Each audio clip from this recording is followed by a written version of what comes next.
Salut à tous, bienvenue dans mon podcast. Je vous propose que nous rentrions ici dans l'intimité des acteurs du tourisme régional et de leurs magnifiques régions et territoires. Découvrons leur histoire, leurs sites touristiques, leur fonctionnement, mais aussi les coulisses de leur activité, les anecdotes, voire même les détails croustillants, car il y en a. Bienvenue dans les voies du tourisme. Avant, on avait les gîtes ruraux, on avait l'hôtel, mais il n'y avait pas quelque chose qui rassemblait les deux. Sur mon premier projet, l'entreprise à qui j'avais délégué une grosse partie des travaux a fait faillite pendant les travaux. Donc forcément, ça met des petites aventures. Mais l'aventure a vraiment commencé quand on reçoit sa première réservation et que le chantier n'est pas fini. En fait, tout est galère. Je veux dire, on apprend un métier de A à Z. Dans le web, il y a vraiment un avant et un après Covid. Mon appart en ville est structuré sur une offre de 12 appartements répartis en 4 immeubles. Donc, quand je vois un immeuble, en fait, je vois pas un immeuble, je vois un concept. Je pense que quand on est entrepreneur, on n'a jamais envie de s'arrêter. Et on a toujours envie de développer. Et c'est un peu le problème. Salut François. Salut Frédéric. Aujourd'hui, c'est un épisode un peu spécial parce que on se connaît bien. Ça fait quand même un paquet d'années qu'on se connaît. Et pour ne rien cacher à nos auditeurs, tu as même travaillé dans mon entreprise pendant quelques années, Negocom Atlantique. Et justement, le fait qu'on se connaît, ça va me permettre de faire un épisode un peu plus inhabituel et plus peut-être désorganisé volontairement et moins scolaire que d'habitude. Même si les épisodes, je crois, ne sont pas très scolaires. Alors François, comme je dis, on se connaît. Quand je t'ai rencontré, tu rentrais, je crois, de mémoire d'un séjour au Canada. Tu revenais en France. Tu vas me confirmer tout ça. Hein. Tu as passé donc quelques années chez Negocom Atlantique et ensuite tu as volé tes propres ailes, c'est l'objet de cet épisode. Et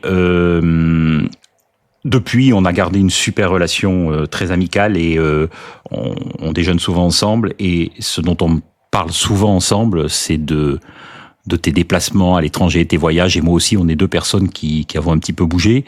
Donc on a souvent comme sujet de discussion les endroits où on va aller, où on est allé.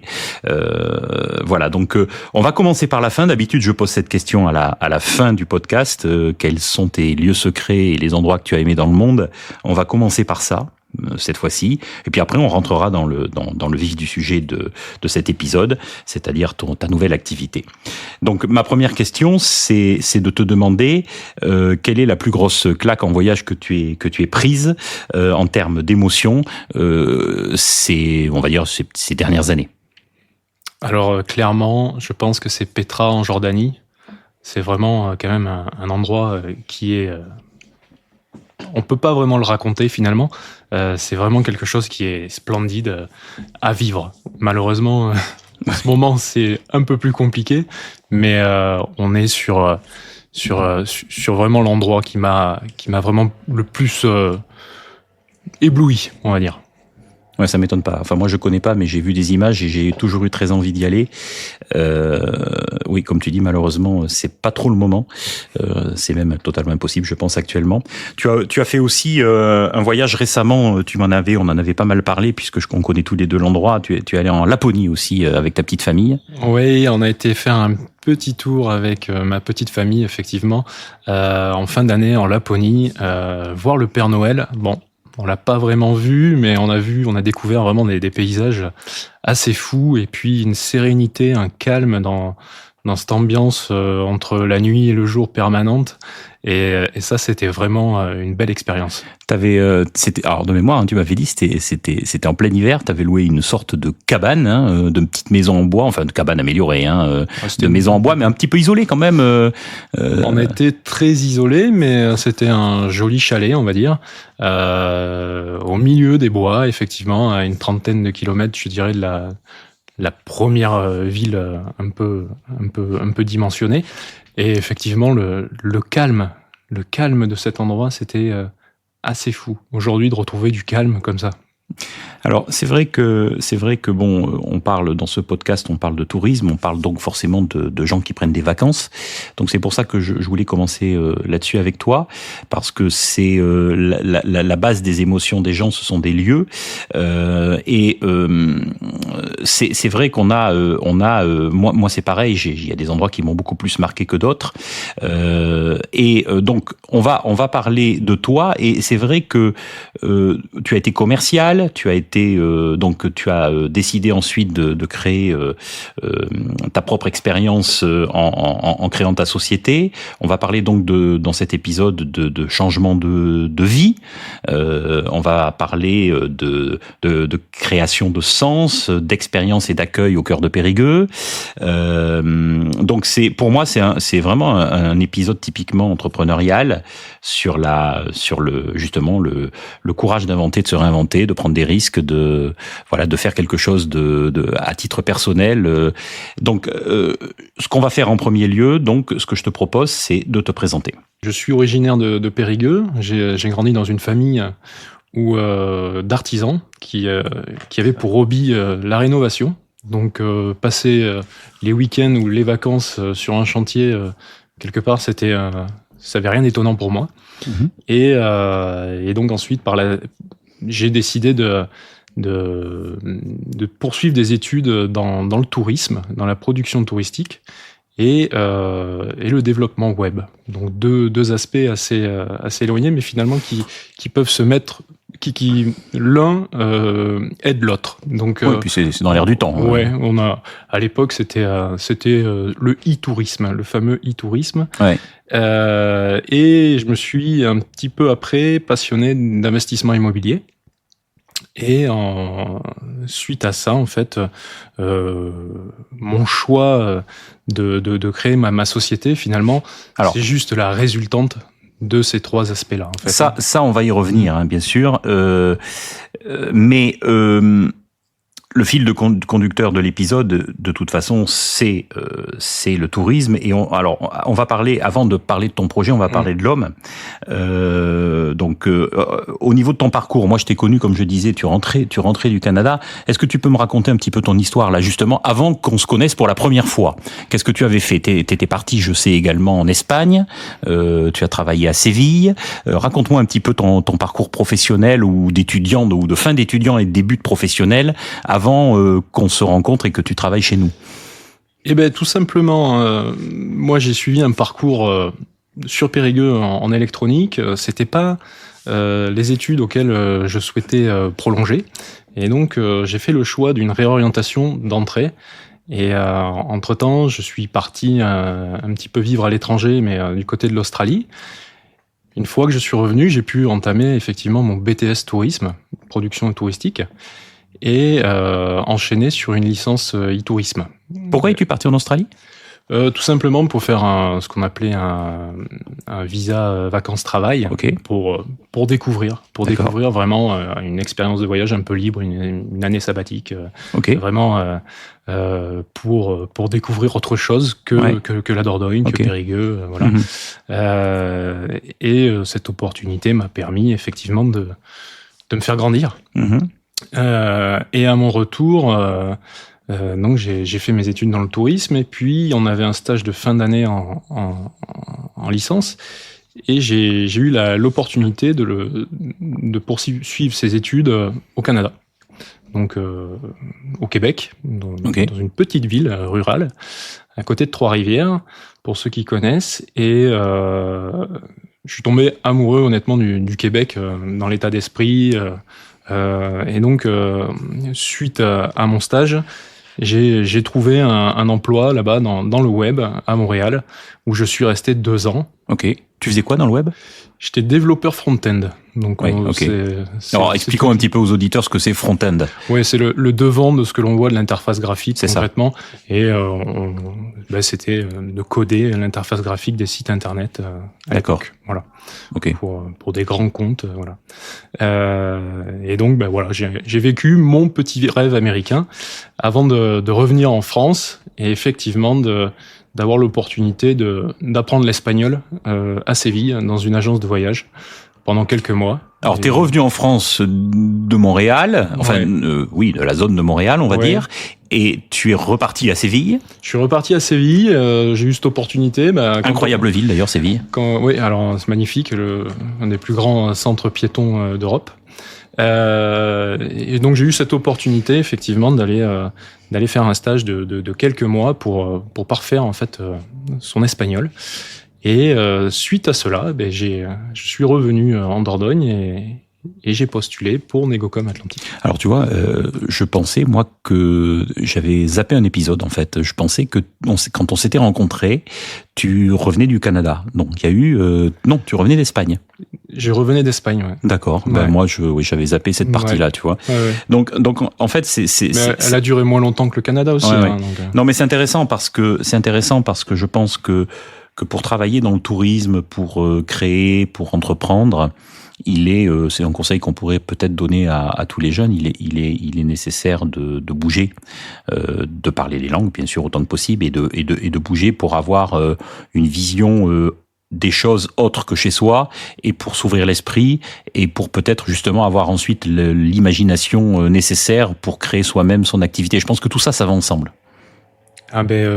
Pour ma part, c'est ce qui me permet au quotidien de m'inspirer. Il y a des choses que je peux voir en voyage et je me dis ça n'existe pas, ou alors c'est vraiment bien la manière de fonctionner, parce qu'on a des usages tout simplement différents liés à la culture ou autres, et que l'on peut vraiment appliquer des fois, pas tout le temps, à Périgueux ou en Dordogne ou ailleurs, mais en tout cas c'est enrichissant. Non, mais c'est vrai que on se rend pas compte, mais le fait d'aller ailleurs, ça permet effectivement de se rendre compte que ça se passe pas partout comme chez nous, qu'il y a des différentes façons de fonctionner, qu'on n'est pas tous au même stade de développement au niveau du tourisme, au niveau des méthodologies, qu'il y a des pays qui sont en avance sur certaines choses, et je pense que c'est une clé pour ce que tu vas nous dire ensuite sur ton évolution.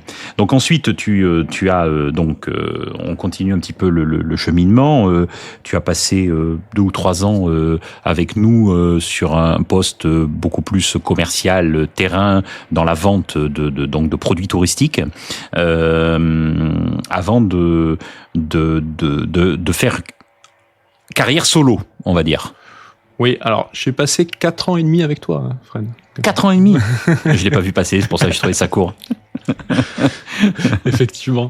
Oui. Et en fait, cette expérience chez Negocom Atlantique, donc concrètement, se balader en Dordogne à la rencontre des différents acteurs du tourisme du Périgord, de Lot-et-Garonne ou de la région, m'a permis effectivement de découvrir beaucoup de sortes de typologies d'hébergement touristique à l'époque, on parle d'il y a une dizaine d'années. Et j'ai eu envie de créer quelque chose. J'étais déjà investisseur immobilier sur la location, je dirais, nue, typique, lambda. Et ça m'a donné envie de créer quelque chose qui, à l'époque, était peut-être moins courant, mais une sorte d'hébergement touristique qui permet de rapprocher le confort de l'hôtel et avec l'intimité d'un appartement. Avant, on avait les gîtes ruraux, on avait l'hôtel, mais il n'y avait pas quelque chose qui rassemblait les deux.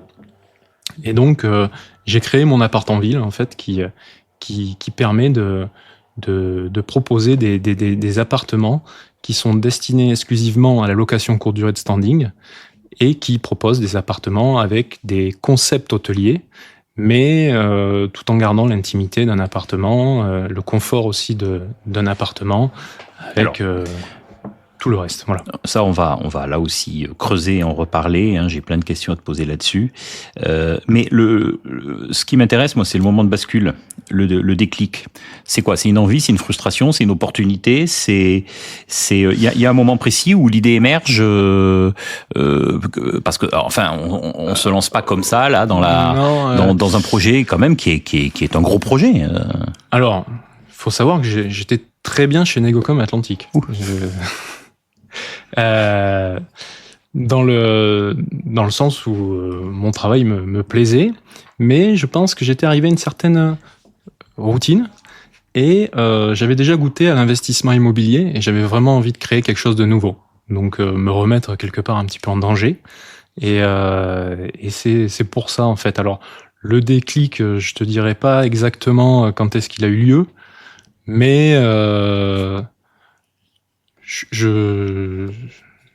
c'est sûr que ça se fait pas du jour au lendemain, mais c'est quelque chose qui se déclenche. On le sait pas trop, hein, en fait, au final. Je pense qu'il y en a beaucoup comme ça qui savent pas trop quand est-ce qu'on est prêt à faire le pas. Mais il y a une opportunité aussi qui tombe. À l'époque, il y a eu cette opportunité immobilière et qui m'a fait effectivement avancer. Non, parce que tu parles de routine, d'opportunité, mais enfin, c'est pas donné à tout le monde. Hein, beaucoup de personnes. C'est une question d'état d'esprit. Beaucoup de personnes aiment bien avoir un quotidien qui soit maîtrisé entre guillemets, avec une certaine routine. Routine, c'est pas forcément négatif. C'est pas donné à tout le monde d'avoir cet état d'esprit, et c'est ça qui m'intéresse, où on se dit, je vais me remettre en question, je vais prendre des risques à la fois personnels et financiers, engager ma famille, hein, alors tu as eu des enfants en plus, peu de temps après, ou avant, je sais plus, enfin bon, on va en reparler, donc c'est vrai que il y a quand même, est-ce qu'il y a à ce moment-là plus de peur que d'excitation, ou plus que d'excitation que de peur? Je pense qu'il y a plus d'excitation, parce qu'il y a aussi la jeunesse, et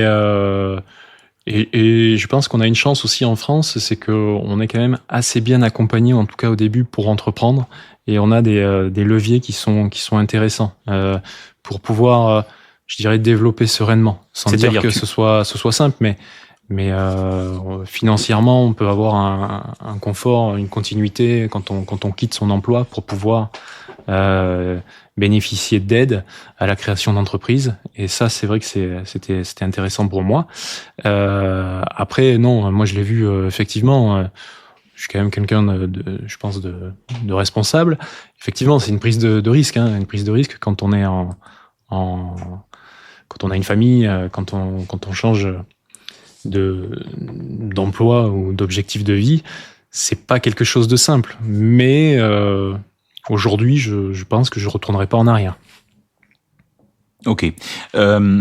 L'idée donc, alors tu parles d'aide, de risque, etc. On va reparler de l'aspect financier.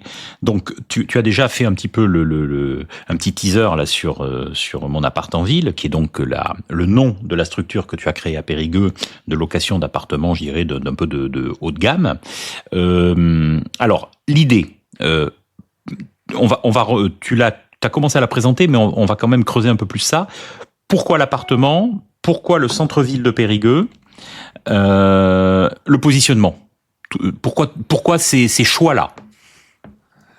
Alors, c'est une bonne question. Non, pourquoi Périgueux ? Tout simplement parce que pour moi, dans le tourisme, à Périgueux, c'est une ville qui est très centrale en Dordogne pour pouvoir accéder rapidement finalement à tous les points d'intérêt de Dordogne, de la Dordogne et du Périgord, et on a une vie qui est active toute l'année, ce qui est un gros point fort, hein. Donc ça, c'était vraiment le plus gros choix, le critère le plus important, pouvoir travailler toute l'année. Le positionnement, je dirais plutôt haut de gamme. Là aussi, c'est un choix. Tu t'es posé la question à un moment est-ce que ça a été un choix naturel, ou tu t'es posé la question de se dire finalement, est-ce que c'est venu spontanément ? Oui, parce qu'en fait, moi, ce qui me faisait vibrer, c'était de proposer des beaux produits qualitatifs, où les gens peuvent se sentir bien dedans, avec un critère qui est très important en hôtellerie, par exemple, c'est la literie. Et j'avais envie de pouvoir aussi capter, comme on veut travailler toute l'année, on veut capter aussi le professionnel. Et le professionnel, il a besoin de bien dormir, il a besoin d'avoir des beaux équipements. Et puis du coup, effectivement, ça c'est venu un peu naturellement. On a voulu faire quelque chose de joli et de qualitatif.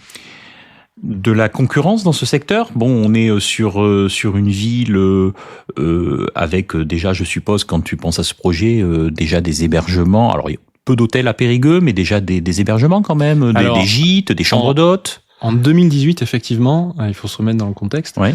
Juste avant le Covid. Et ouais, on en reparlera peut-être. Ouais. Et il y a essentiellement que des hôtels, quelques gîtes et quelques chambres d'hôtes. Mais en concurrence directe de ce que je propose, c'est-à-dire un hébergement touristique à la nuitée, comme un hôtel, mais dans un appartement, à l'époque, il n'y en avait pas.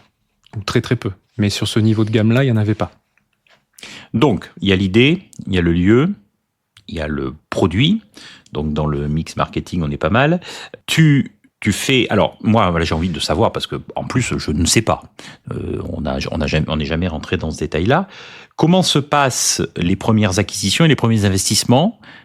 L'appareil, est-ce que c'est précis? Est-ce que tu sais où tu vas? Est-ce que c'est facile? Alors tu dis que tu as des aides, ok, mais bon, je pense que vu les projets que tu as développés, les premières aides ne suffisent pas. Comment ça fonctionne tout ça là? Comment ça s'articule au début? Juste, les aides, effectivement, c'était pas pour investir, hein. C'était plus pour vivre, pour pouvoir développer la société et en vivre quelque temps. Assurer la transition, quoi.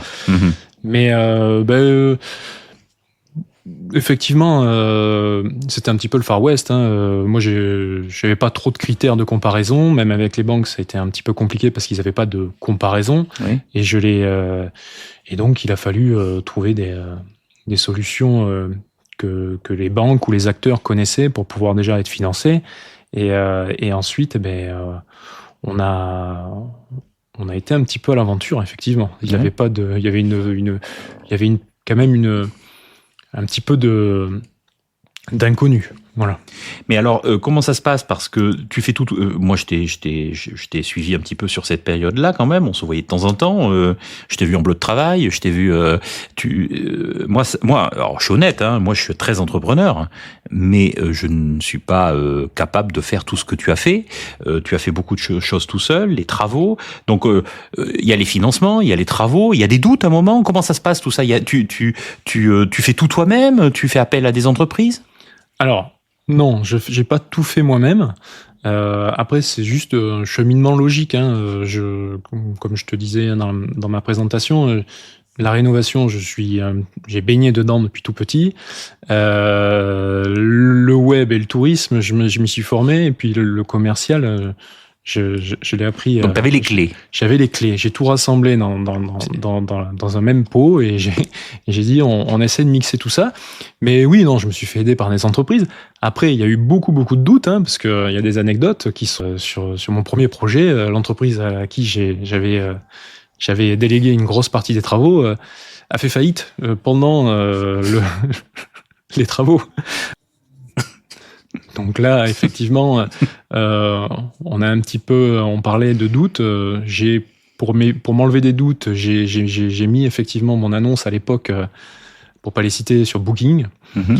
Et je pense que 1 ou 2 semaines après, j'avais les premières réservations sur une ouverture de date que j'avais prévue, qui était quand même assez courte, et il fallait finir les travaux pour pouvoir les accueillir. Voilà. Ça te met une deadline, quoi. Effectivement, dans le mindset, ça permet de te dire, là maintenant, ok, mon gars, t'as un objectif, voilà. Ouais.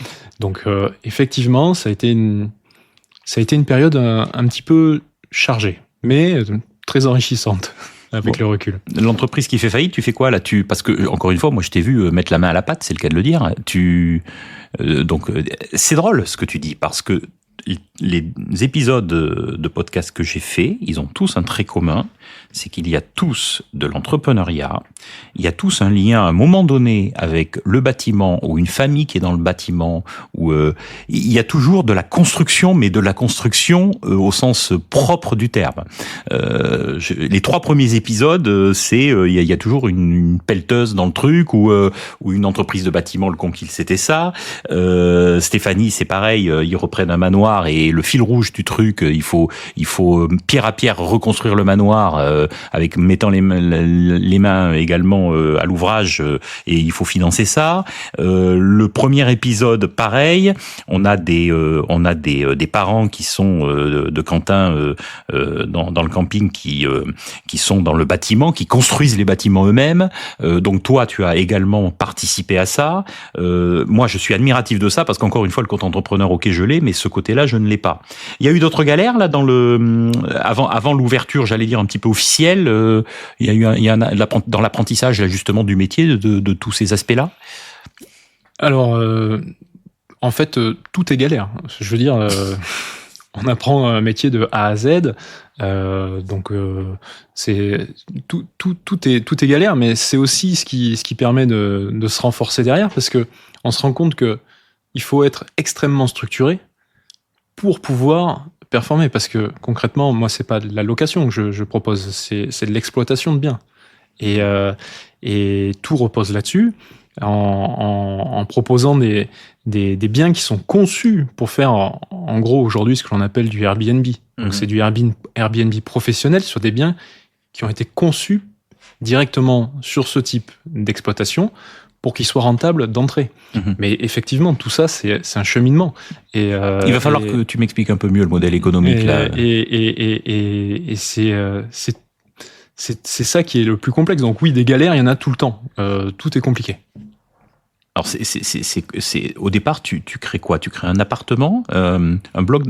Les premiers c'est où là? C'est à Périgueux là, vers Vaisonne là, c'est ça? Vers Vaisonne, non pas vers Vaisonne, vers le centre-ville. C'est juste en dessous de la cathédrale Saint-Front. Ah, c'est le premier là, d'accord. Oui, et c'est un immeuble en fait, à Colombage. Donc tu rachètes un immeuble? Oui. Ok. Je rachète l'immeuble. À l'époque, on voyait même pas le colombage, donc on a refait faire toute la façade. Donc tu finances avec la banque?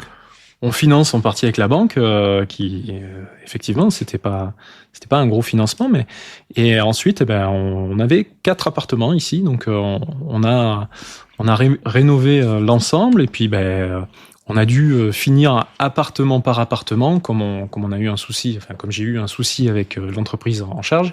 On a dû faire ça par étapes. Quand je dis on, parce que j'ai eu l'aide effectivement de mes parents, hein, qui sont pas là par hasard, dans le sens où la rénovation c'était leur dada aussi, et qui sont venus m'aider. Ah oui. En urgence, en plus de bien sûr d'autres petites entreprises à droite à gauche. Encore une histoire familiale. Voilà, exactement. C'est effectivement le cas, et donc on a ouvert au fur et à mesure les appartements. Au fur et à mesure qu'ils se finissaient, on ouvrait, on mettait en ligne, et puis on recevait les voyageurs, tout en respectant le silence, etc. C'était pas simple. Voilà. La plus grosse surprise que tu as eue en te lançant là sur les premiers mois, bon, hormis l'entreprise qui est déjà pas mal, qui fait faillite, avec laquelle tu travailles, il y a quoi comme autre surprise? Je dirais que des fois, c'est la complexité administrative que peut représenter la création d'une entreprise. On s'attend pas forcément à passer autant de temps sur les contraintes juridiques et tout ça. Et c'est vrai que quand on est aujourd'hui, c'est très simple, mais quand on commence dedans, on patauge un peu dans toutes ces démarches. Voilà. Donc l'idée. Enfin là c'est plus qu'une idée, puisque les premiers appartements ouvrent, c'est donc de créer des locations appart-hôtel, j'appellerais ça un peu, moi, ou meublé, puisque c'est du meublé quand même, assez haut de gamme. C'est quoi tu as une idée précise quand tu commences à arriver sur les finitions de la décoration, de l'ambiance, c'est très clair dans ta tête, ou c'est quelque chose qui évolue un peu avec le temps? Alors, sur ce bien-là, on a fait la décoration, et le bâtiment lui-même, on est sur un bâtiment du XIIIe siècle, avec des cheminées en pierre à l'intérieur, des planchers en chêne au sol. Je dirais que juste l'endroit, on a même des lavabos en pierre, des meurtrières, enfin, juste l'endroit avait pas vraiment besoin de surcharger la décoration. C'était surtout la mettre en valeur. Et donc ça, effectivement, on aime beaucoup réfléchir à ça, et on va plutôt adapter la décoration en fonction de l'endroit. Et donc là, l'idée, c'était plutôt d'amener de la modernité dans les appartements, vu qu'on est quand même sur des bâtiments du XIIIe siècle. Donc on a apporté de la modernité à ce bâtiment avec des jolies douches, une bonne isolation, un mélange d'ancien et moderne, chauffage, voilà, et d'avoir l'impression d'être dans une bâtisse du Moyen-Âge tout en profitant d'un confort moderne. Le fait qu'un client chez toi dise je suis bien, c'est quoi qui va faire la différence?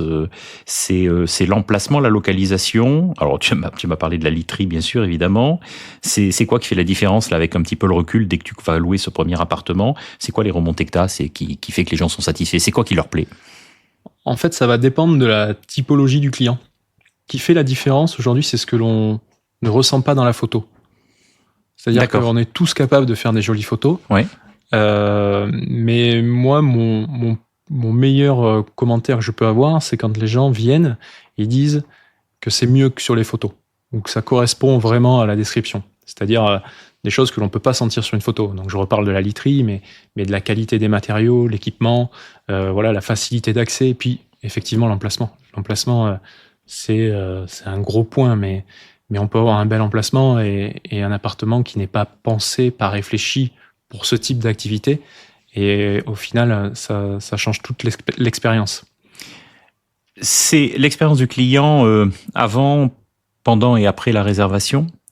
Tu l'as construit comment? Parce que, bon, ok, il y a la partie appartement, travaux qui est très concrète, décoration, finition, ouverture à la location, mais il y a toute la partie derrière mise en avant sur les réseaux, c'est le moins qu'on puisse dire, de ces biens, pour les louer. Comment ça se construit, ça?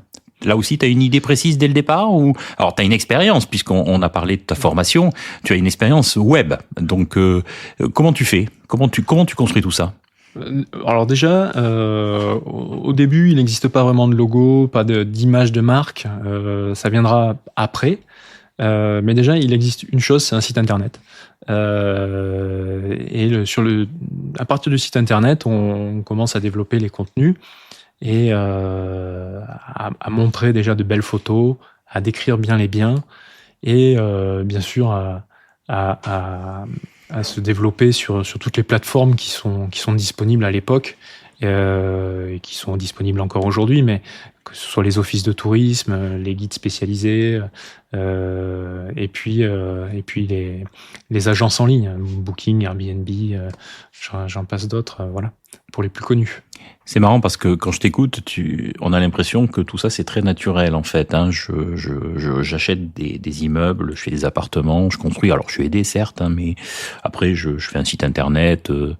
Voilà, je mets des photos, mais en fait, tout ça, c'est loin d'être naturel. Alors, tu as une formation, encore une fois, on peut le redire, mais bon, moi, je vois ton site internet, tu as quand même certainement énormément bénéficié quand même de l'expérience que tu avais là-dedans quand tu as créé ton site internet, parce que tout le monde ne peut pas faire, surtout à cette époque-là. Maintenant, là, aujourd'hui, les sites internet, il y a des solutions limite clé en main, ça se fait super vite avec l'IA, mais là, on est en 2018, c'est ça à peu près, 2019, c'est quand même plus compliqué de faire son site à ce moment-là. Oui, mais encore une fois, c'est le cheminement normal de mon expérience professionnelle, dans le sens où les sites internet, je l'ai appris à le faire quand j'étais à l'étranger, dans ma première expérience finalement. Savoir parler aux gens et mettre en avant un produit, je l'ai appris en tant que commercial. Et puis tout ce qui est le tourisme et la connaissance sur le tourisme, c'est aussi ma formation, et l'ouverture d'esprit. Et puis l'immobilier, voilà, ça vient au fur et à mesure. Oui, tout ça en fait, toutes ces clés, différentes clés, se rencontrent bien dans ce projet. C'est-à-dire que t'as vraiment à peu près tous les tenants et aboutissants qui vont te permettre de créer ce produit. En tout cas, pour moi, c'est vraiment le métier qui correspond parfaitement à mes compétences. C'est la concrétisation de l'ensemble des compétences que tu as développées dans les années précédentes de tes études jusqu'à ce moment-là. Exactement. Alors, là, on est sur un immeuble, on est donc toujours, c'est ça, avant 2020. Oui. On va parler du modèle économique alors sans rentrer trop dans les chiffres, parce que de toute façon, je pense pas que de rentrer dans le détail des chiffres intéresse grand monde. Mais par contre, c'est quand même intéressant de comprendre. Moi, il faut que tu me réexpliques un petit peu le modèle économique. Tu m'as expliqué, il y a de la location, mais bon, il faut que tu me réexpliques tout ça. Mais avant ça, là, tu commences en 2018-2019. Super bonne idée, juste avant le Covid. Alors, tu pouvais pas le savoir, mon pauvre, hein, mais mais comment ça se passe, ce Covid-là? Parce que c'est quand même, ça a dû être très compliqué, non? Alors, ce Covid m'a fait très peur au début. Et en fait, je me suis aperçu que j'étais un des seuls à être en capacité de recevoir les gens. Donc, il y avait beaucoup moins de gens. Sauf pendant le confinement, bien sûr. Et ben, en fait, si, pendant le confinement, j'avais le droit. D'accord. Parce que j'étais pas à hôtel. J'étais pas considéré comme un hôtel et j'étais pas considéré comme un particulier. Donc c'était des professions, mais tu recevais qui? Des professions qui étaient autorisées à bouger? Oui, voilà, je recevais uniquement les professions qui étaient c'était des professionnels, ouais. Notamment je me souviens qu'il y avait des professionnels qui entretenaient les réseaux électriques. Okay. Mais même à l'époque, pour petite anecdote, il y avait tellement peu de gens qui le faisaient qu'ils venaient je crois qu'ils venaient de plus entre le Brive et Limoges. Ce qu'on appelait, là, je sais plus, pendant le Covid, c'est les métiers essentiels, enfin les gens qui étaient en première ligne, quoi. C'est ça. C'est ça. Et donc du coup, toutes les équipes de travaux qu'en fait on peut pas voir forcément quand en temps normal, eh ben ils venaient de très loin. Ils faisaient 1h30 pour venir le soir et 1h30 le matin pour repartir. Ça, c'est un exemple. Mais j'ai aussi hébergé des médecins de l'hôpital en déplacement. Voilà. J'ai capté cette clientèle et qui, au final, m'a permis de passer un petit peu à travers les gouttes. Là, au moment du Covid, tu as combien d'appartements? J'en ai toujours 4. T'en as toujours 4, d'accord, ok. Aujourd'hui, t'en as combien? J'en ai 12. T'en as 12 ? C'est pas mal, belle évolution. Parce que c'est vrai que dans le web, il y a vraiment un avant et un après Covid. Nous, on l'a bien vu. Hein, ça a été il y a une rupture sur le digital, la dématérialisation avec le Covid, qui va vraiment accentuer énormément ce développement de tous ces produits qui se louent via les réseaux et les plateformes. Donc, je suppose que ensuite, après le Covid, tu as bénéficié de. Enfin, c'est quoi après? Comment ça se passe? Tu te dis bon, il faut que j'accélère, parce que tu vois que pendant le Covid, finalement, t'as pas trop souffert, pas plus que ça. Donc tu te dis, il faut qu'on accélère. En fait, juste après le Covid, ce que je vois et ce que j'analyse, c'est que j'ai une avance concurrentielle sur mon concept, parce que même avant le Covid, j'étais en arrivée autonome. Les gens n'avaient pas besoin de prendre rendez-vous pour récupérer déjà c'était assez poussé ton check-in là et tout se faisait de manière autonome. Ce qui est devenu la norme, hein. Oui. Mais donc je vois qu'après le Covid, effectivement, j'ai un concept qui fonctionne et qui a juste besoin d'être développé. Donc effectivement, je vais essayer d'accélérer après le Covid. Donc après, c'est à quel rythme là que tu construis ta structure et que tu construis et développes ton modèle économique? Comment ça s'articule? Parce que d'ailleurs, on peut parler en même temps de la partie finalement économique, parce que là, il y a des investissements qui doivent se rentabiliser. Tu peux pas tout faire en même temps. Quel est le timing? Alors, il faut savoir que moi, je suis parti quasiment avec 0 fonds propres pour financer tout ça. Et donc, le gros défi pour moi à cette époque-là, effectivement, c'était de lever des fonds pour pouvoir financer et accélérer. Et finalement, en voyant les chiffres de mon premier investissement, j'ai mon partenaire financier qui me fait confiance à nouveau pour un nouvel immeuble. Voilà. Donc, et là, on va recréer une nouvelle version avec encore plus aboutie, parce que on a appris, on s'est structuré, on a appris et on va proposer quelque chose de vraiment encore mieux. Donc, quand tu investis pour un nouvel immeuble, tu finances ça, tu fais les travaux, ensuite tu mets en location. Ça s'amortit vite ou pas? C'est difficile de répondre à cette question parce qu'en fait, ça dépend vraiment de la typologie de l'investisseur. Je peux pas dire ça s'amortit vite ou ça s'amortit pas vite. Moi, dans mon cas, l'objectif, c'est effectivement de pouvoir en vivre. Donc, le seul levier que j'ai, c'est de l'étaler sur du long terme. Oui. Il faut toujours réfléchir à investisseur, c'est-à-dire bien acheter, pour pouvoir bien vendre, voilà, tout simplement. Et c'est le gros... C'est la clé de voûte. Voilà. Quand tu dis bien vendre, ça veut dire quoi? Alors, pas forcément vendre l'immeuble, hein, oui. Vendre ses nuitées. Oui, c'est ça, on est d'accord. En gardant une marge de manœuvre derrière, facilement, en fait. Parce que tes immeubles, donc tu les achètes. J'essaie de comprendre, hein, c'est intéressant pour nos auditeurs, parce que tu achètes un immeuble, tu y fais des travaux, tu mets ensuite les appartements en location. Donc tu as un chiffre d'affaires qui est généré par ces locations. Et il y a d'autres choses qui interviennent ou c'est ça? Alors, oui, c'est à peu près ça, mais c'est juste que le chiffre d'affaires, comme tu le sais, c'est pas le bénéfice. Oui. Et donc, il y a des charges, hein, forcément, parce qu'on a un fonctionnement où on a une équipe. Hein, donc, on a des personnes qui vont faire le ménage. C'est un ménage qui est fait de manière professionnelle, en suivant des critères. On a une blanchisserie, on a du linge professionnel, on a les consommables, hein, tout simplement. Et donc, effectivement, il faut trouver le juste milieu entre le prix de vente et puis le coût de revient.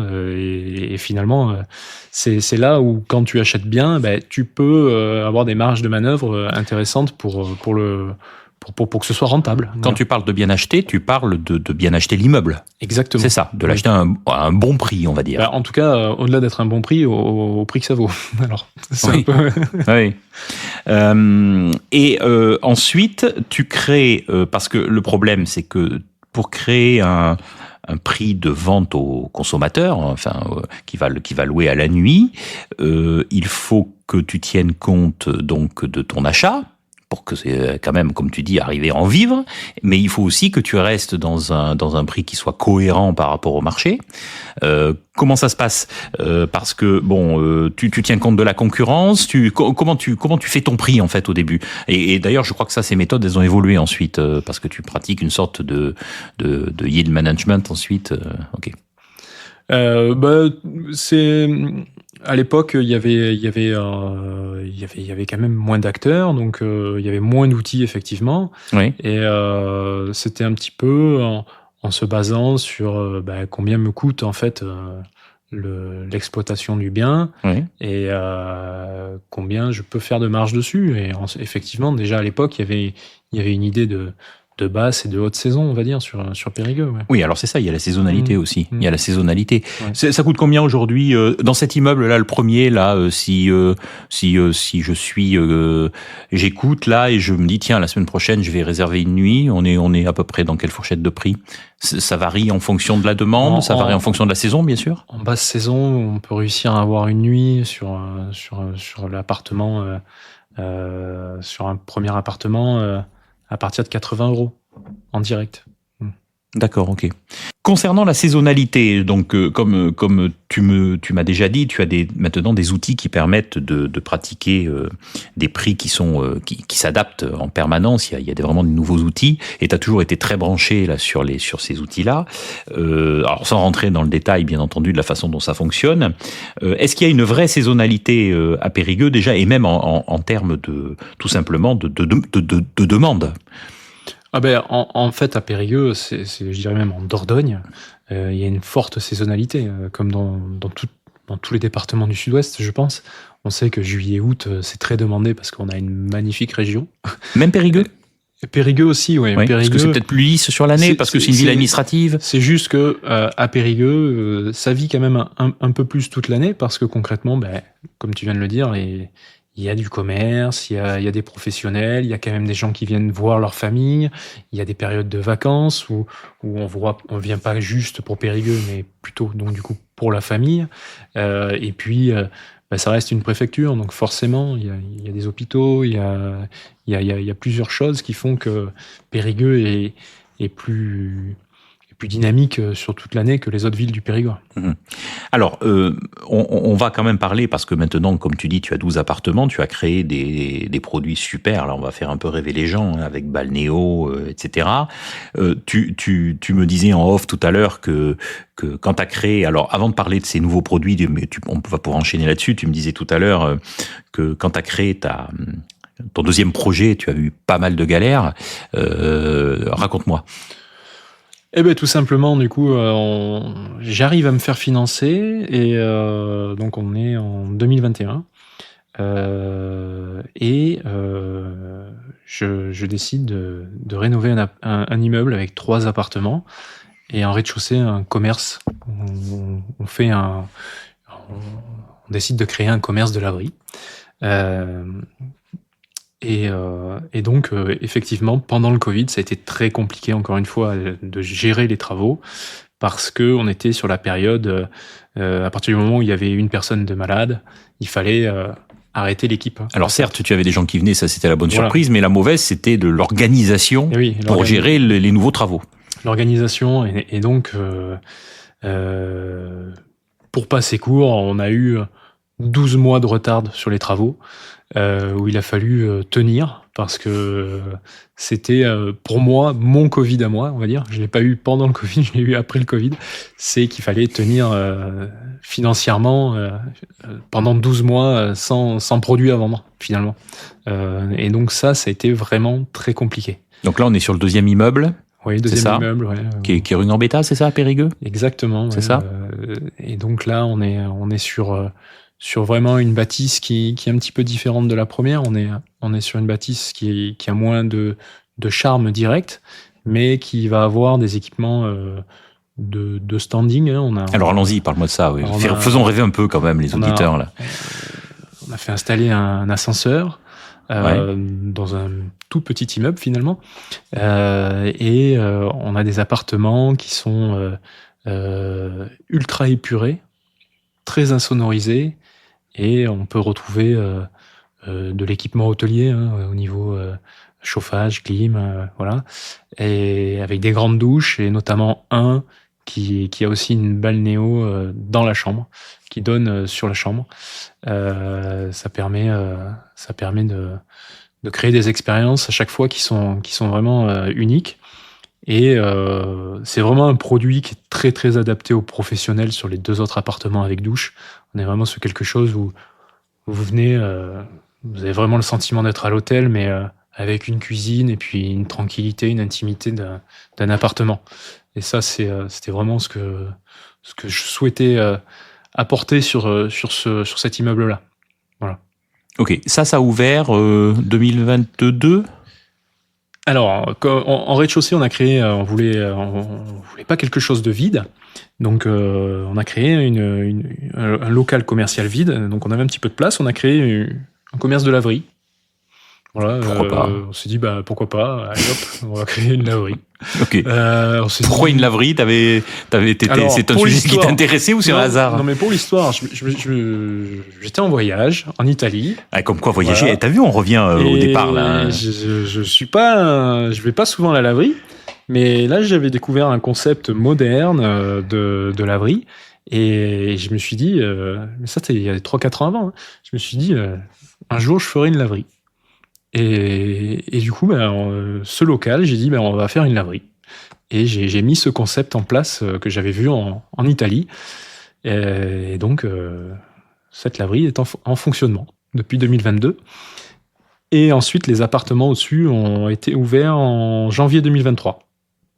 C'est drôle parce que c'est exactement ce que je te disais au début de l'épisode. Je te disais les voyages, on disait autrefois les voyages forment la jeunesse, on le dit toujours d'ailleurs, mais encore une fois, aller voir ailleurs ce qui se passe, prendre des idées partout, de voir voilà, c'est un exemple excessivement concret de ça. Ah ben là, totalement, là, on pouvait pas faire plus concret, c'était encore une opportunité, voilà, ça s'est ouvert à moi, comme ça.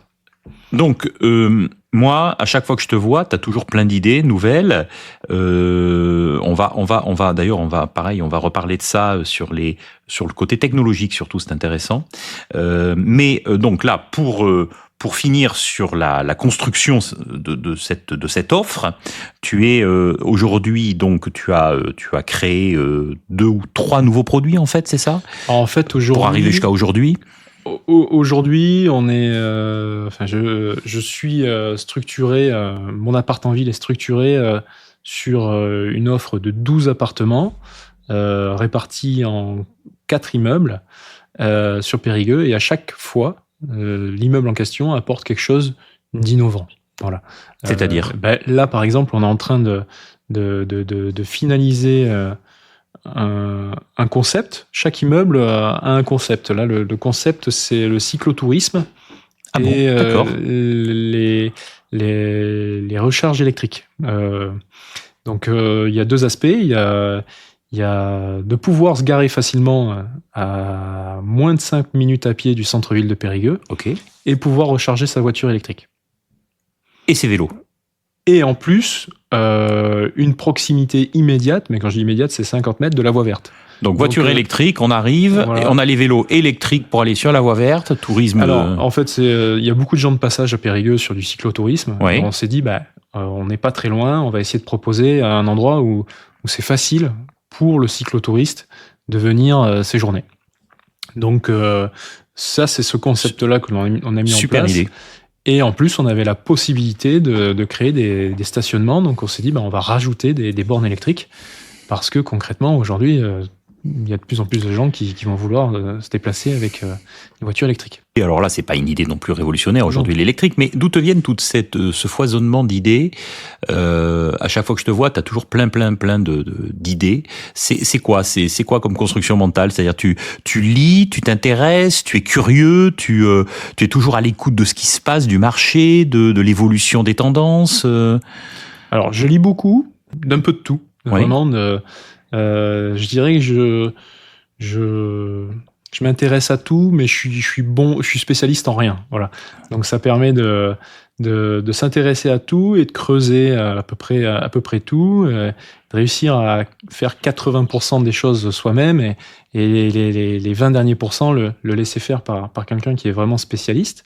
Mais ça permet de tester énormément de choses, et puis aussi, je sais pas, quand je vois un immeuble, en fait, je vois pas un immeuble, je vois un concept à chaque fois, donc je l'expliquerai pas, c'est peut-être l'expérience, ou je sais pas, mais aujourd'hui, j'arrive à projeter un bien dans le monde du tourisme, et ce que ça peut apporter à un voyageur, en fait. Oui, quelle est l'expérience que... À chaque fois, l'idée, c'est de créer une expérience derrière.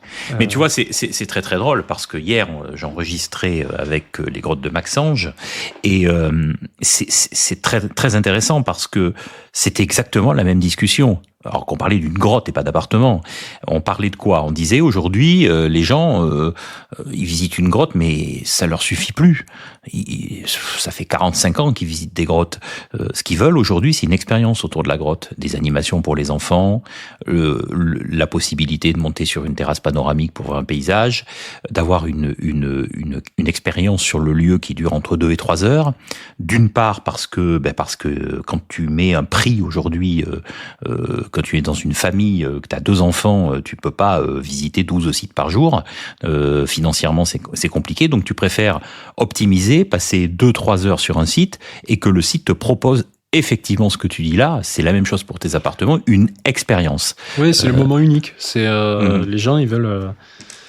aujourd'hui, quand vous êtes une famille, justement, on va reprendre cet exemple, quand vous êtes une famille, vous avez le choix entre un gîte, souvent à la campagne, ou une chambre d'hôtel familiale. Mais entre les deux, finalement, c'est compliqué, parce que quand même, quand vous avez envie d'être bien en voyage, et trouver un concept qui vous permet d'être rassuré sur le fait que quand vous allez arriver, vous n'allez pas retrouver un matelas qui est tout dégonflé, enfin qui est abîmé, ou alors que ce que vous avez vu sur la photo, c'est plus du tout le cas. Vous verrez, nous, nos photos, elles sont hyper épurées, parce que notre promesse, c'est ce qu'il y a sur la photo, donc on veut pas en mettre trop, parce que on veut pouvoir le maintenir, et il faut limite qu'il soit agréablement surpris en arrivant, plutôt que l'inverse. Ça soit trop embelli. Dans l'idée, elle est là, clairement, et la promesse est ici, c'est-à-dire que C'est vraiment entre guillemets aller à l'hôtel dans un appartement. Encore une fois, et pour une famille aujourd'hui, c'est compliqué de trouver ce compromis. Avec une cuisine, avec un extérieur éventuellement, avec la possibilité de facilement se garer ou avoir de l'espace pour les enfants. Donc voilà, on a du T1 au T4 aujourd'hui chez mon appart en ville.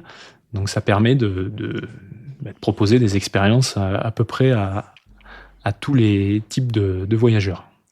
Avant de parler des projets futurs, des idées futures, j'aimerais que l'on s'attarde un petit peu sur le fonctionnement au quotidien aujourd'hui de mon appart en ville. Je pense à deux choses. Je pense à l'aspect, bien sûr, on en a un petit peu parlé déjà un tout petit peu tout à l'heure de l'humain, c'est-à-dire il faut des personnes pour faire fonctionner ça. Comment ça fonctionne, combien de personnes, à quel poste, comment tu recrutes.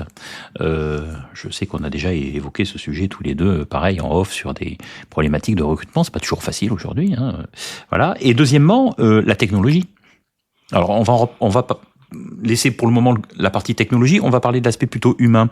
Comment ça se passe au quotidien, la gestion, alors t'es pas tout seul comme tu l'as dit, hein, heureusement, sur une semaine de location, il y a les gens qui arrivent, qui s'en vont, il y a de l'entretien, il y a... Eh ben, je dirais que c'est peut-être la partie la plus compliquée. Et heureusement que ça l'est, parce que ça reste de l'humain, donc on est beaucoup plus complexe que le reste. Et donc, en fait, il faut trouver des profils hyper flexibles, qui sont aussi entrepreneurs la plupart du temps, parce qu'il est très compliqué aujourd'hui de salarier sur ce type d'activité. Donc des indépendants, tu veux dire. Ce sont des indépendants qui fournissent un service. Et après, nous, on s'est structuré avec beaucoup de process pour que ce soit déjà pour que les équipes travaillent dans les meilleures conditions. Ça, pour moi, c'est la clé. Au-delà de fournir un bel appartement aux voyageurs, ça c'est la promesse, mais il y a aussi une promesse côté équipe, c'est de leur fournir des conditions de travail qui sont au-delà du marché en fait, dans la qualité des produits utilisés, etc. Enfin, je détaille pas, mais c'est en grande partie pour ça, pour lequel je pense que les équipes sont stables. Voilà. Tu as combien de personnes, tu fais travailler combien de personnes là maintenant à peu près quotidiennement pour entretenir, je dirais, le service régulier Actuellement, en opérationnel, il y a 3 personnes. 3 personnes. 3 personnes. Ok. Après, on a tout un fonctionnement avec une partie service client, une partie gestion d'équipe, une partie pour gérer le revenu. On est structuré. Ok. Et la techno. Alors la techno, ça c'est un sujet qu'on évoque souvent tous les deux. Donc bien sûr, tu as ton site web, tu as les réservations en ligne, tu as la plateforme. Mais c'est quelque chose, là aujourd'hui on parle beaucoup d'IA, on en a parlé récemment ensemble. Qu'est-ce que t'apporte la technologie ? Parce que toi, tu es assez branché quand même aussi sur tout ça. Hein. Ça doit beaucoup t'aider par rapport, j'allais dire, à la personne qui va créer des appartements et qui n'y connaît rien et qui va tout sous-traiter, par exemple. Tu fais beaucoup de choses toi-même en plus. Qu'est-ce que tu peux me dire là-dessus sur l'apport des outils d'aujourd'hui ? Alors, dès le départ, dès 2018, la technologie faisait partie intégrante du concept en lui-même, hein, c'est-à-dire avoir des logiciels qui permettent de gérer les différentes réservations, les synchronisations, les prix, etc. Ça, c'était la base. Mais aujourd'hui, on arrive à des solutions où quand vous arrivez, vous avez des outils qui vous permettent de commencer le séjour dès la réservation. Et j'ai envie de dire, le séjour s'arrête presque jamais, parce que on reste en contact même après le séjour. Et ça, c'est vrai que c'est passionnant pour moi. Oui, tu aimes ça. Ouais, j'aime ça, oui. Mais en plus de ça, là, c'est vrai qu'avec le développement de l'IA... Alors, ça apporte quoi, l'IA ? Dis-moi, parce que là c'est pareil, on parle un peu en connaisseur, même si tu es beaucoup plus pointu que moi là-dessus, hein, mais pour expliquer un petit peu, parce que l'IA, les gens ne comprennent pas en fait à quoi ça sert. À quoi ça sert pour des justement sur des outils comme les tiens. Qu'est-ce que ça apporte ? Alors l'IA aujourd'hui, pour l'instant concrètement, pour le voyageur, pour l'instant on en est au début, mais pour moi, dans mon développement d'entrepreneur, ça m'apporte que j'ai une personne qui... Et vous voyez, je personnifie l'IA parce que concrètement, c'est comme si j'avais quelqu'un qui travaillait quotidiennement avec moi, parce que finalement, ça accélère tout le développement de mes process. Et ça fait des choses à ma place, ça simplifie... Un exemple concret ?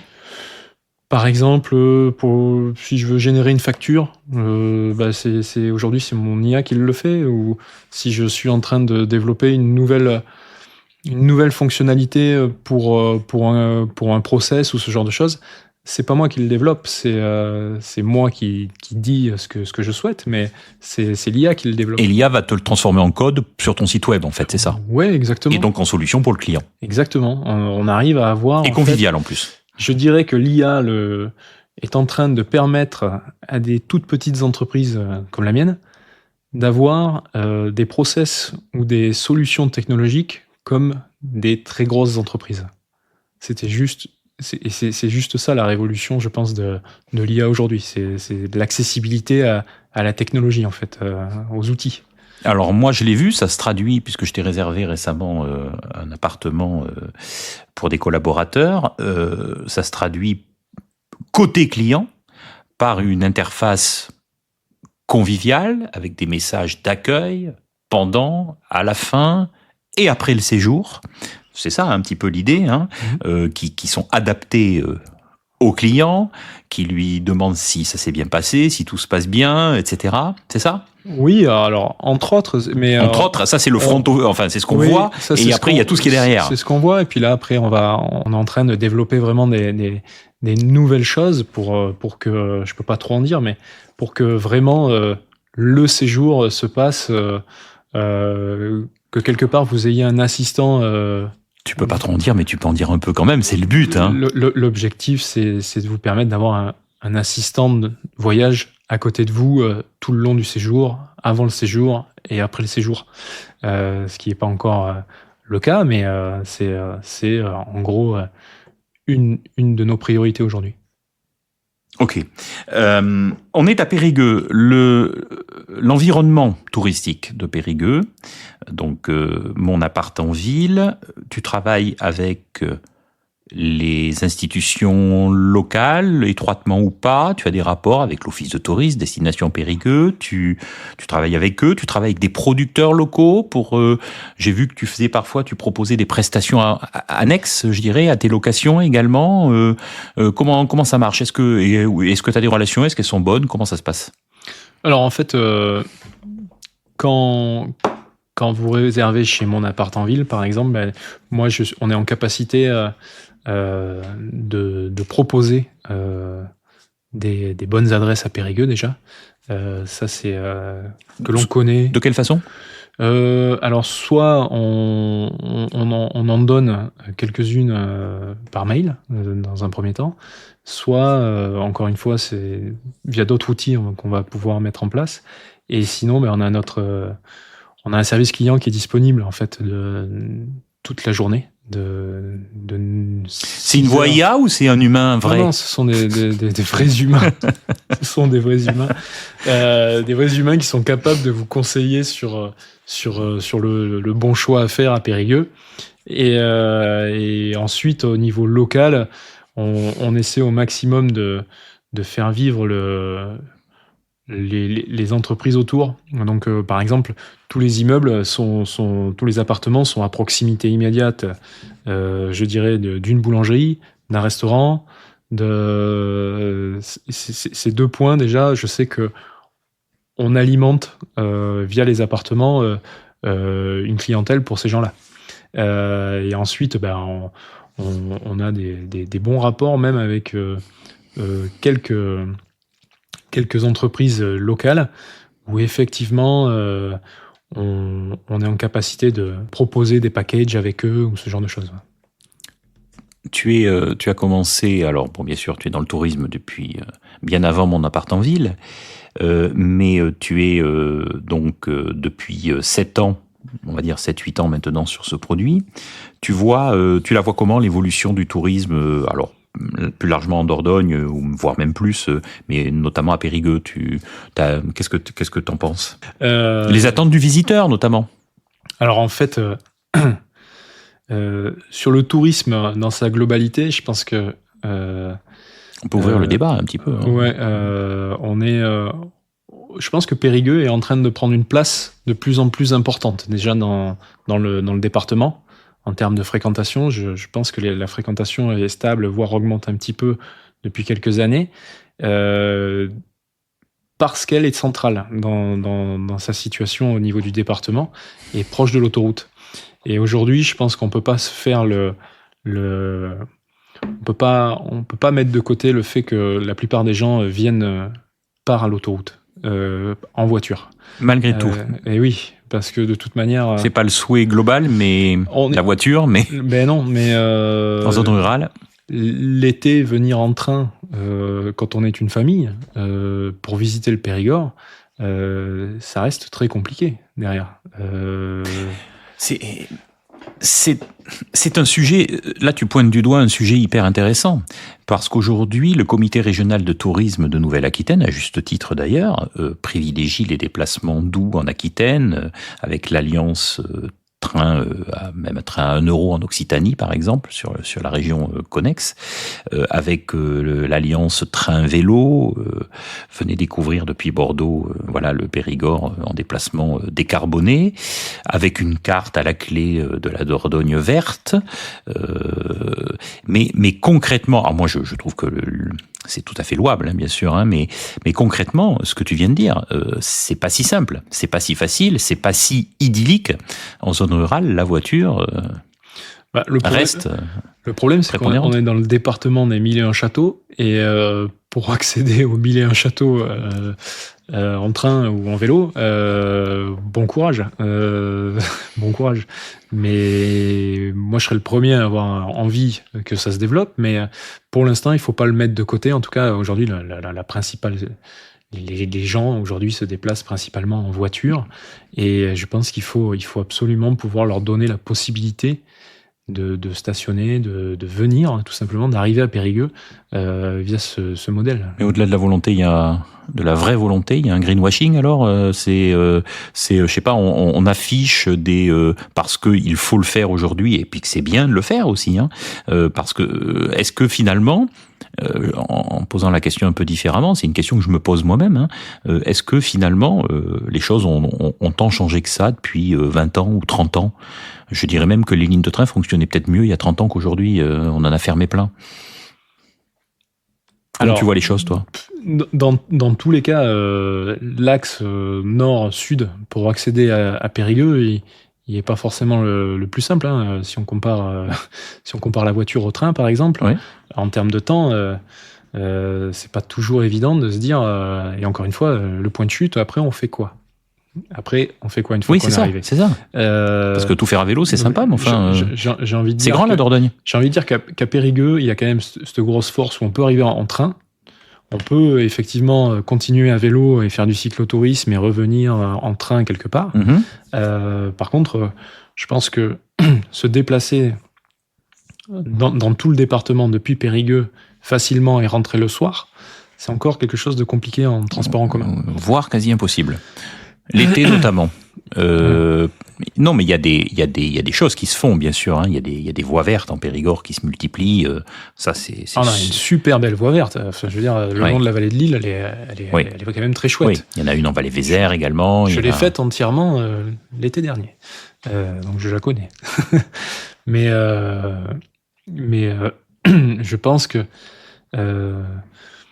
aujourd'hui, pour continuer de développer le tourisme en Dordogne, il faut, ça va se développer aussi via l'offre de services. Et pour l'instant, on n'a pas ces services à côté de très développés comme pouvoir facilement louer une voiture sur une journée, la ramener.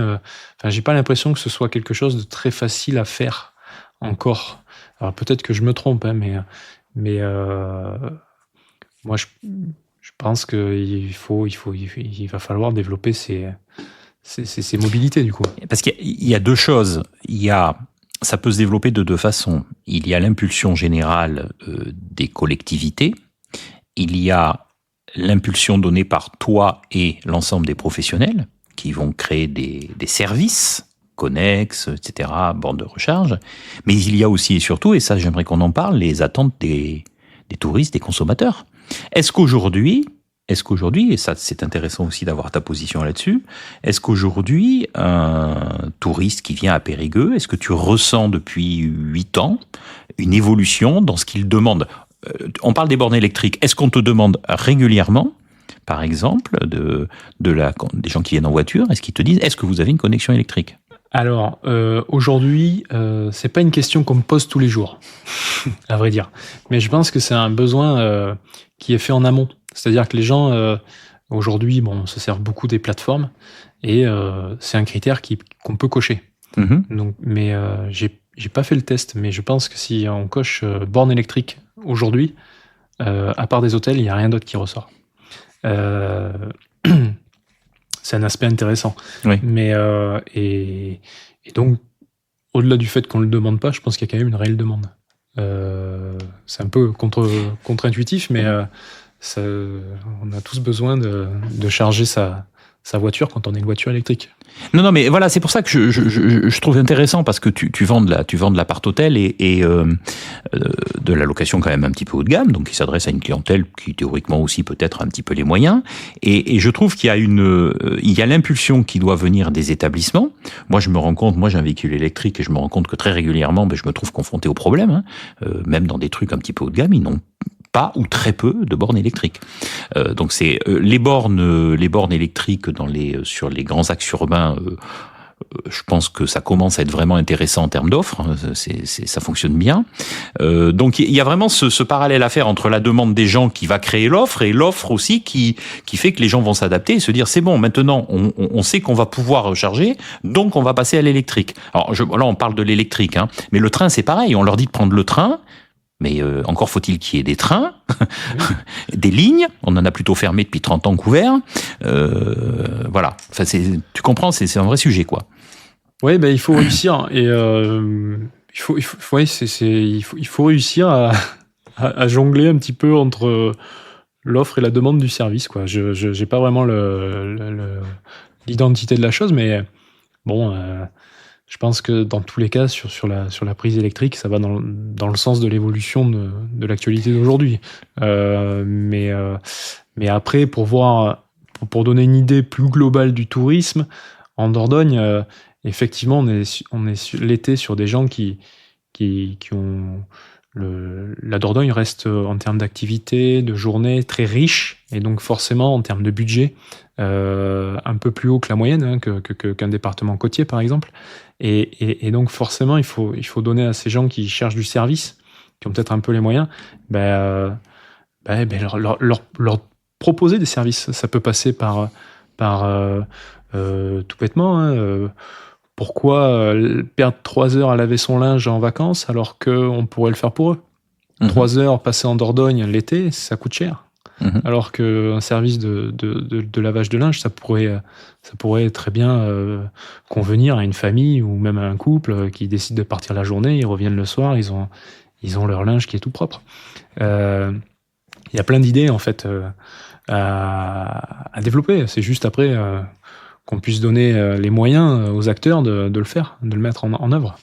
C'est pour ça qu'il y a les impulsions qui viennent d'en haut, entre guillemets. Il y a celles qui viennent du consommateur, celles qui viennent de toi qui est au milieu un petit peu. Et d'ailleurs, tout à l'heure, tu me disais, quand je vois un ensemble immobilier, je pense à un concept. Donc, est-ce qu'aujourd'hui, et là on peut rentrer dans la partie, je dirais, prospective, projet, est-ce que tu as de nouveaux concepts en tête ? En termes de développement de concept ou voire de développement en termes de taille? Eh bien, en fait, aujourd'hui, l'envie en fait serait de diversifier un petit peu la localisation des appartements. Donc se développer sûrement sur d'autres villes. Ça serait vraiment l'objectif à moyen terme. Ouais. De développer ce concept, mon appart en ville sur d'autres villes. Exactement. Ouais. Sous l'impulsion peut-être de personnes qui souhaitent participer à ce projet-là, ou voilà, il y a vraiment, on sait que mon appart en ville est un concept qui marche bien à Périgueux, donc forcément il pourrait marcher correctement dans une autre ville moyenne. Donc ouvrir ton capital, c'est ça? Enfin, avoir des investisseurs qui investissent dans ton projet en gardant le concept ou en le franchisant? Enfin, c'est quoi les idées? Il y a différentes possibilités, mais effectivement, moi je le verrais plutôt comme pour l'investisseur qui cherche à avoir quelque chose de vraiment passif et faire partie d'un investissement global géré par les équipes de mon appart en ville, en fait. Ça, c'est quelque chose qui pourrait être envisagé, ouais. Tu es quelqu'un qui est très attentif, je t'ai toujours connu comme ça, à sa philosophie de vie, à son art de vivre, ce qui est une super bonne chose, je trouve. Comment on allie l'entrepreneuriat et la capacité à garder un art de vivre au quotidien, familial, personnel, etc. Tu parles souvent aussi, et je complète ma question, de liberté. Où est-ce qu'elle s'arrête et où est-ce qu'elle commence par rapport au travail? Je pense que dans tous les cas, y a la théorie et la pratique. Mais je pense que il y a un temps pour tout. Il y a un temps pour profiter de la famille. Et il faut profiter à fond de ces moments-là. Et il faut aussi se faire des parenthèses où on développe énormément. Donc c'est plutôt des phases. D'accord. Où je dirais... où il va y avoir 1 an peut-être, 6 mois, où ça va être très très famille.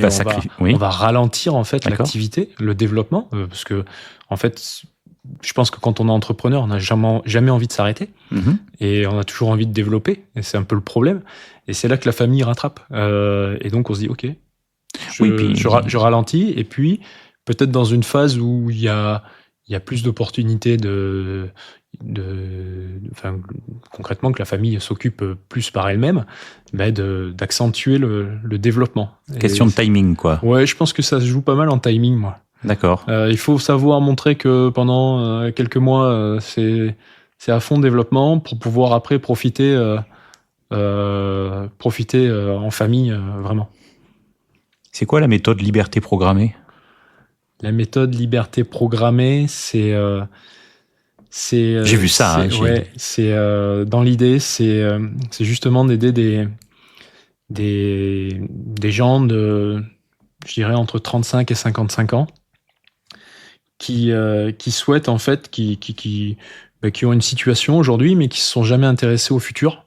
Qu'est-ce que je vais être dans 10 ans, ce genre de choses, et de se dire pourquoi j'apprendrais pas à investir dans l'immobilier et à générer, tant que je n'ai pas besoin de cet argent maintenant, parce que je suis actif et que j'ai mon emploi qui me permet, à générer de l'actif immobilier qui pourra me servir, soit quand je partirai à la retraite, soit pour me permettre de partir plus tôt à la retraite. Je ne sais pas ce que c'est le mot retraite, mais ça peut pour un salarié... Une sorte de capitalisation. Exactement, en avance.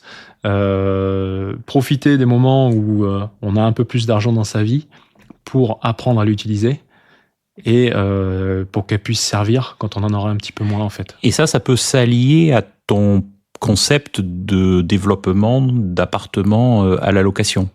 Ça peut s'allier, ouais. Ça peut s'allier. Ça peut marcher ensemble. Ça peut marcher ensemble, ouais. Ça dépend le niveau... le niveau d'implication qu'on souhaite.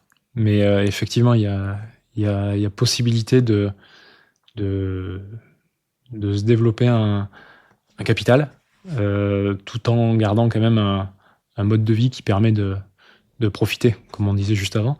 Et c'est surtout de bénéficier en fait de l'expérience de mon appart en ville, parce que derrière, il n'y a pas que mon appart en ville dans ce concept, mais de partager en fait ses connaissances pour aider d'autres à développer leur propre liberté programmée.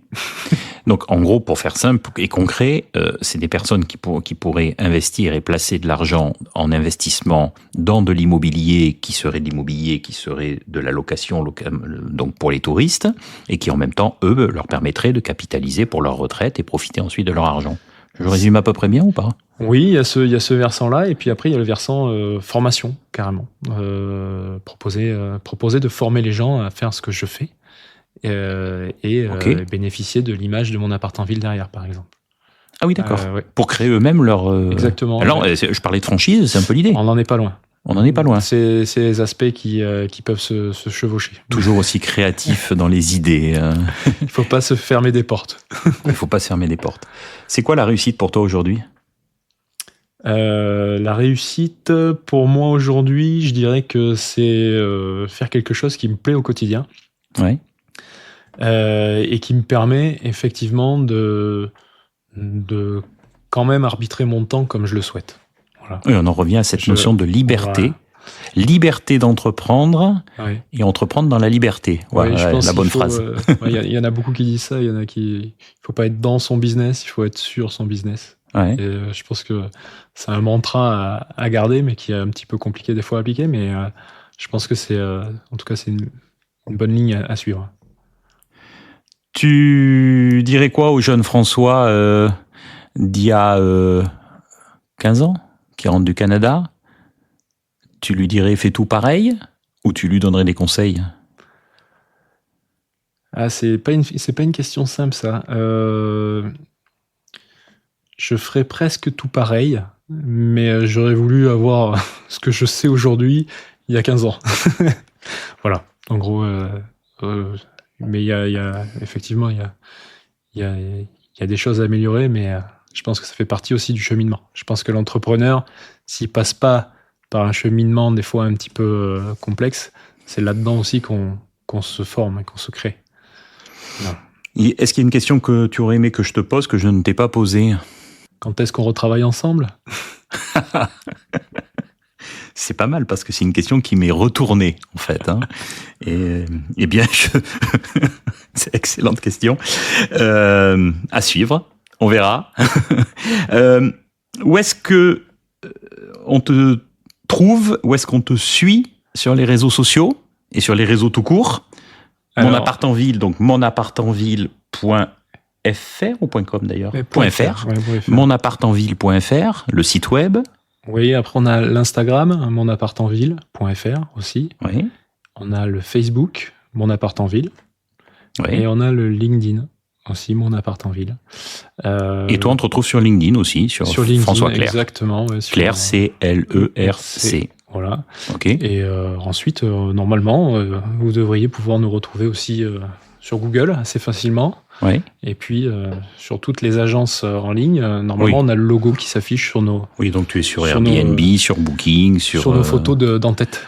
Ok, mais tu as intérêt quand même à ce que les gens louent en direct, c'est mieux, si possible. Bah, en tout cas, ça récompense un peu plus notre travail. C'est ça. Voilà. Ok. Merci François. Merci à toi, pour ce moment. Bah écoute, c'était un plaisir. Vous êtes arrivé à la fin de cet épisode. Je vous invite, si vous l'avez apprécié, à le partager à vos amis. Je vous propose également de vous abonner sur les plateformes Spotify, Apple, Deezer et de nous laisser un commentaire afin que nous remontions dans l'algorithme. À très vite dans les voies du tourisme.